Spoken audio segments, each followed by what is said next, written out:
Hi guys, today you'll learn how to make a peaches and cream cake with fresh peaches. I like to use the yellow or red variety, which are typically a little bit acidic and tangy but have a sweet floral taste, especially when they're really ripe. In a large mixing bowl, combine the flour, vanilla pudding, and baking powder. Adding vanilla pudding to your cake is going to make it extra moist and improve the texture and consistency. Add in 4 tablespoons of room temperature butter, an egg, 3/4 cups of heavy cream, and vanilla bean paste. You can also use vanilla extract. I just happen to have some. Usually I'll use the paste for vanilla ice cream, anything where you really want to see those little flecks of vanilla bean all throughout, but it works perfect in this cake too. So you can use a bean or a paste, either one, and we're doing 1 teaspoon and mix that together. Definitely use room temperature butter. It's going to make it easier to mix.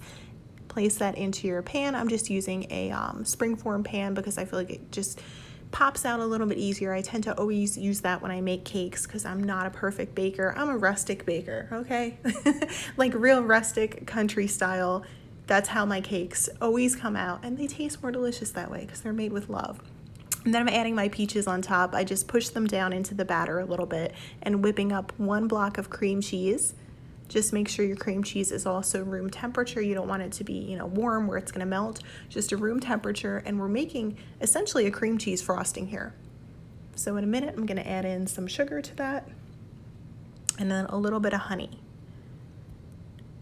You get a little bit of everything in here. The delicious pudding, cream cheese frosting, blended with those sweet peaches. This is such a good cake. I ate probably half of this cake. I am not freaking kidding. I've made this so many times. It's great for barbecues, picnics in the summer. It's a crowd pleaser. Everybody is gonna love this cake. And it gets better if you leave it in the fridge. It's gonna be even better the next day because when it sits and the cream cheese gets really cold, it's just a really delicious, delicious cake. So just continue to whip your frosting, and then you're going to pop that right on top of your peaches. Just spread that out as best as you can. Don't stress. It doesn't have to be perfect. You just want to spread it so you get a nice consistent layer on top when you bite into the cake and taste all that cream cheese.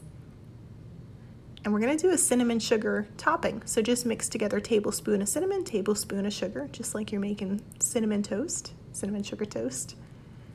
Sprinkle that on top, and it's going to a little bit crispy and almost creme brulee-ish on top.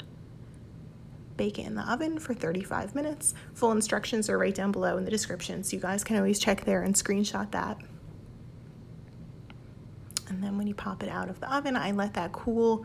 You can take the springform pan off so that it cools outside of the pan, and then let it cool for at least 15-20 minutes. Usually I like to chill this in the fridge for at least 2 hours, but if you don't want to wait, you're not going to mess anything up.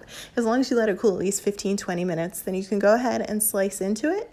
And you can see all those beautiful layers, our cinnamon topping, cream cheese, the sweet peaches, and that thin pudding crust on the bottom. Delicious. This is a game changer. I hope that you guys try this recipe out with some of your summer peaches. Have a delicious day, and I'll see you next time.